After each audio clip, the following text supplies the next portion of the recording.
Ce soir, l'espoir renaît en Centrafrique. Depuis la salle rouge de l'ONAMAN, les ministres tchadiens de la communication et des armées ont annoncé la signature d'un accord de paix qualifié d'historique avec les groupes rebelles, retour, réhabilitation, reconstruction et unité pour la paix en Centrafrique. Un tournant à suivre dans un instant. En N'Djamena, la transformation de l'ancien cimetière de Champ-des-Files en zone commerciale divise. Dans le 5e arrondissement, des habitants dénoncent un projet jugé irrespectueux envers la mémoire des défunts. Un reportage en immersion au cœur des débats brûlants.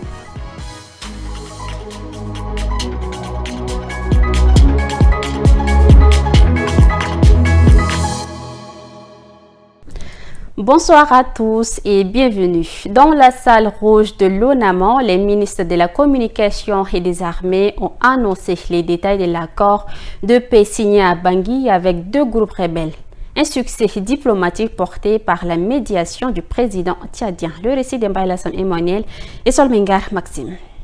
Le sujet principal de la conférence, l'accord de paix signé entre les autorités centrafricaines et deux groupes rebelles, notamment le 3R, Retour, réhabilitation, reconstruction et l'UPC, Unité pour la paix en Centrafrique.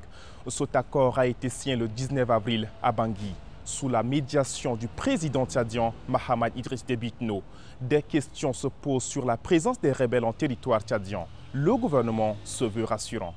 Dans l'accord, le gouvernement centrafricain s'engage à assurer la sécurité des rebelles qui vont rentrer chez eux en Centrafrique.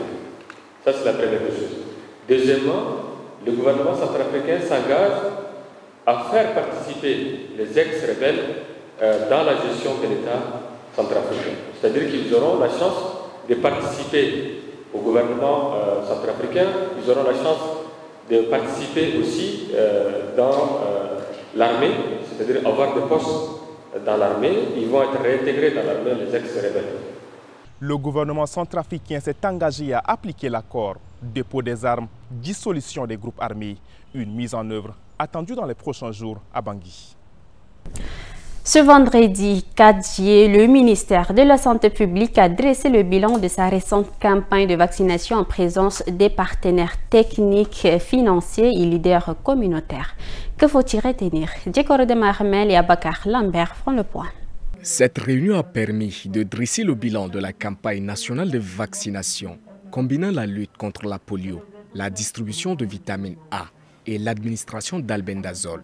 Après la présentation des résultats, les partenaires techniques et financiers ont salué les efforts des équipes sanitaires déployées dans les 23 provinces du pays. Ils ont toutefois pointé du doigt certains aspects à améliorer pour optimiser les prochaines campagnes. L'autre recommandation que je voulais faire, c'est est-ce qu'on peut trianguler les données? Là où on a eu la micro-planification dans les 6 provinces, est-ce que les résultats sont meilleurs? Est-ce qu'on a moins d'enfants ratés? Là-bas, peut-être qu'il faudrait également voir ça. De même, là où nous avons des résultats de plus de 130%, utiliser les proxys pour voir, les proxys indicateurs, pour voir si ça corrèle, si les résultats de 130%, c'est corrélé, c'est vraiment ça. De son côté, le ministre de la Santé publique a insisté sur l'importance d'une meilleure préparation pour anticiper et gérer les imprévus lors des futures campagnes. Tous les délégués, je vous remercie très honnêtement. Je vous encourage à bien travailler pour améliorer notre système de santé et faire face à des éventuelles maladies et sauver la population tchadienne. C'est ça la chose la plus importante. Quand le système est solide, robuste, il est capable de faire face à toutes les éventualités et il s'adapte aux évolutions du contexte. Parce qu'au niveau international, il y a un bouleversement international qui va affecter, impacter très négativement le financement du système de santé. Après 2 heures de discussion, des propositions concrètes et des recommandations ont été formulées pour améliorer l'efficacité des campagnes de vaccination dans l'avenir. La Banque mondiale et le gouvernement tchadien affichent une performance en hausse à l'issue de leur revue annuelle tenue le 3 juillet. Un taux de décaissement en forte progression avec des impacts notables sur les secteurs prioritaires. Medolinasso et Benoît pour plus de détails. Le ministre des Finances Tahir Hamid Guilin, le nouveau représentant résident de la Banque mondiale Farouk Mola Bana et leurs équipes respectives. Objectif de cette rencontre annuelle, dresser le bilan de l'année fiscale 2024-2025, marqué par une amélioration notable. Le taux de décaissement atteint 26,6% contre 23,3% l'an dernier. Une progression saluée par les deux parties. Sur les réalisations de l'année fiscale passée, donc je dirais que les résultats sont excellents parce que, comme l'a dit M. le ministre d'État, donc les perspectives normalement c'est d'atteindre 20%. Donc le Tchad a réalisé un taux de décaissement record de 26,6%. Ce qui montre vraiment une tendance à la hausse parce que l'année fiscale passée, le Tchad avait fait 23,3%. Donc vraiment, je me réjouis en tant que nouveau représentant résident de la banque.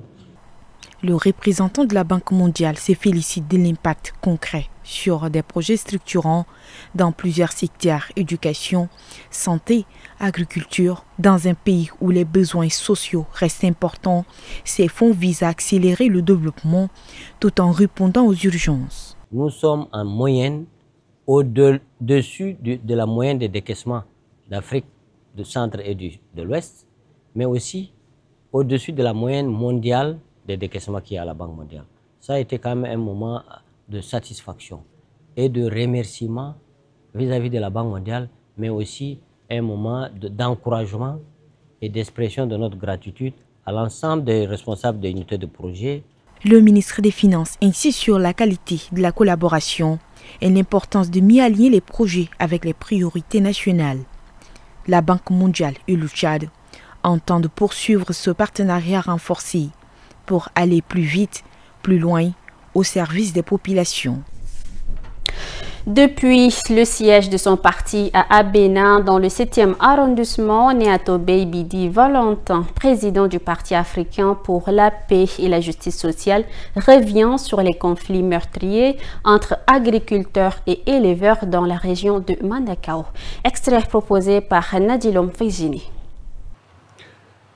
Le drame de Mandakao, qui a choqué tout le monde, suivi des tueries de Ouaregomel, Molou, Mouraï, etc., par des bandes armées instrumentalisées, improprement désignées éleveurs, en découle. Ceci dit, Mandakao retient particulièrement notre attention. Loin de nous de faire l'apologie de ce qui s'est passé dans ce village. Cependant, l'exploitation politicienne qu'en fait le gouvernement nous amène à considérer que les options prises par celui-ci dans la recherche de l'apaisement et de la justice dans ce drame ne sont pas empreintes d'équité pour les parties en présence. Quelques informations marquantes de ce vendredi à retrouver avec Yankee Game Karine.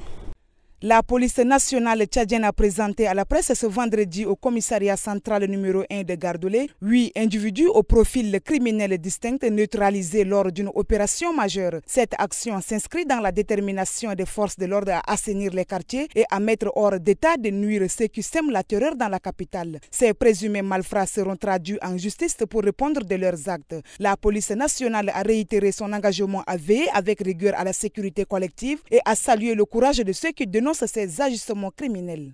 Le chef du département de la santé publique et de la prévention, Dr Abdelmadjid Abderrahim, a rencontré ce vendredi midi les responsables de l'association des chercheurs en sciences pour la santé au Tchad. Conduite par le président Djelassem Ferdinand, cette association regroupe les chercheurs de différentes disciplines. L'objectif est de contribuer au développement du secteur de la santé à travers la recherche en santé qui s'inscrit dans le cadre du Tchad. Le ministre a mentionné que la recherche dans le domaine de la santé vient renforcer le système de santé. Pour que le Tchad soit reconnu au-delà de ses frontières, il faut des publications scientifiques à travers le travail des chercheurs en santé.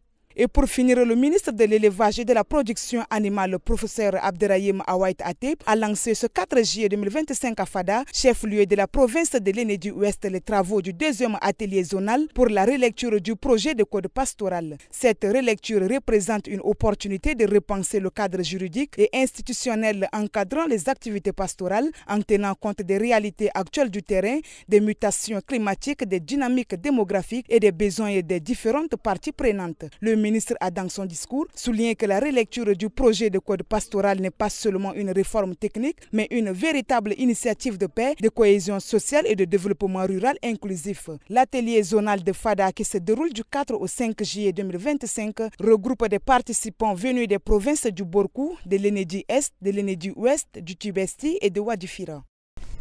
C'est officiel, Starlink est désormais accessible partout au Tchad. L'annonce a été faite par l'ARCEP dans un communiqué rendu public ce vendredi. 3 mois après avoir obtenu sa licence, le service Internet par satellite de SpaceX devient pleinement opérationnel. Les autorités ont détaillé les modalités de déploiement lors d'une conférence tenue cet après-midi au siège de la télévision nationale. Reportage signé Gambi Daniel. C'est officiel. Après 3 mois de négociations, Starlink est désormais opérationnel au Tchad.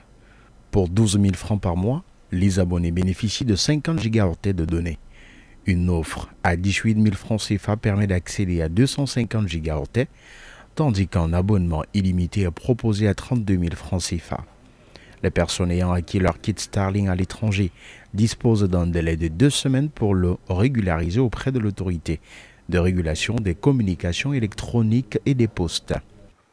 Starlink, en complément des opérateurs nationaux déjà présents, vient pas pour bousculer, pour renforcer notre capacité collective à couvrir le territoire national en connectivité de qualité. Même dans les zones plus reculées, grâce à l'Internet, Starlink, ce sont des milliers d'opportunités économiques, éducatives et sociales qui s'ouvrent désormais aux jeunes, aux femmes, aux entrepreneurs, aux écoles, aux centres de santé et toutes les communautés rurales. Pour rappel, l'accord autorisant l'arrivée de Starlink au Tchad a été signé le 13 mars dernier par le gouvernement. Ce service permet l'accès à Internet par satellite. Le gouvernement appelle cependant à une utilisation modérée. Comme je l'ai tantôt souligné, à N'Djamena, la construction de boutiques autour de l'ancien cimetière de Champs-de-File suscite la controverse. Entre volonté municipale d'assainissement et indignation des riverains face à un projet jugé irrespectueux, Tchadinfo s'est rendu au cœur du 5e arrondissement. Un reportage de Abdelaziz Mohamed Abakar, Ralombay Bonaventure, rendu par Aimé Dolinasso. Ancien cimetière de Champs-de-File. Bientôt, le site pourrait changer de visage. Ordures élevées occupant des guerpilles à la place des boutiques. Un projet porté par la mairie, mais vivement contesté par le quartier.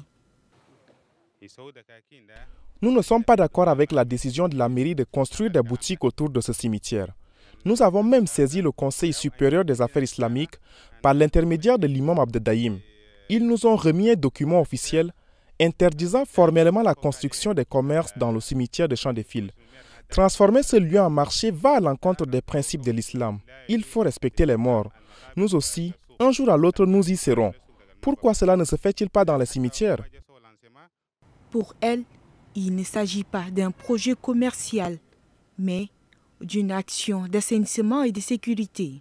Nous n'avions jamais réussi à maîtriser ni les dépôts sauvages d'ordures, ni les agressions. Parce que les agressions commencent parfois à 19h, parfois à 20h, à l'insu même des forces de l'ordre qui vont penser que les agressions vont commencer peut-être à 22h ou bien à 23h.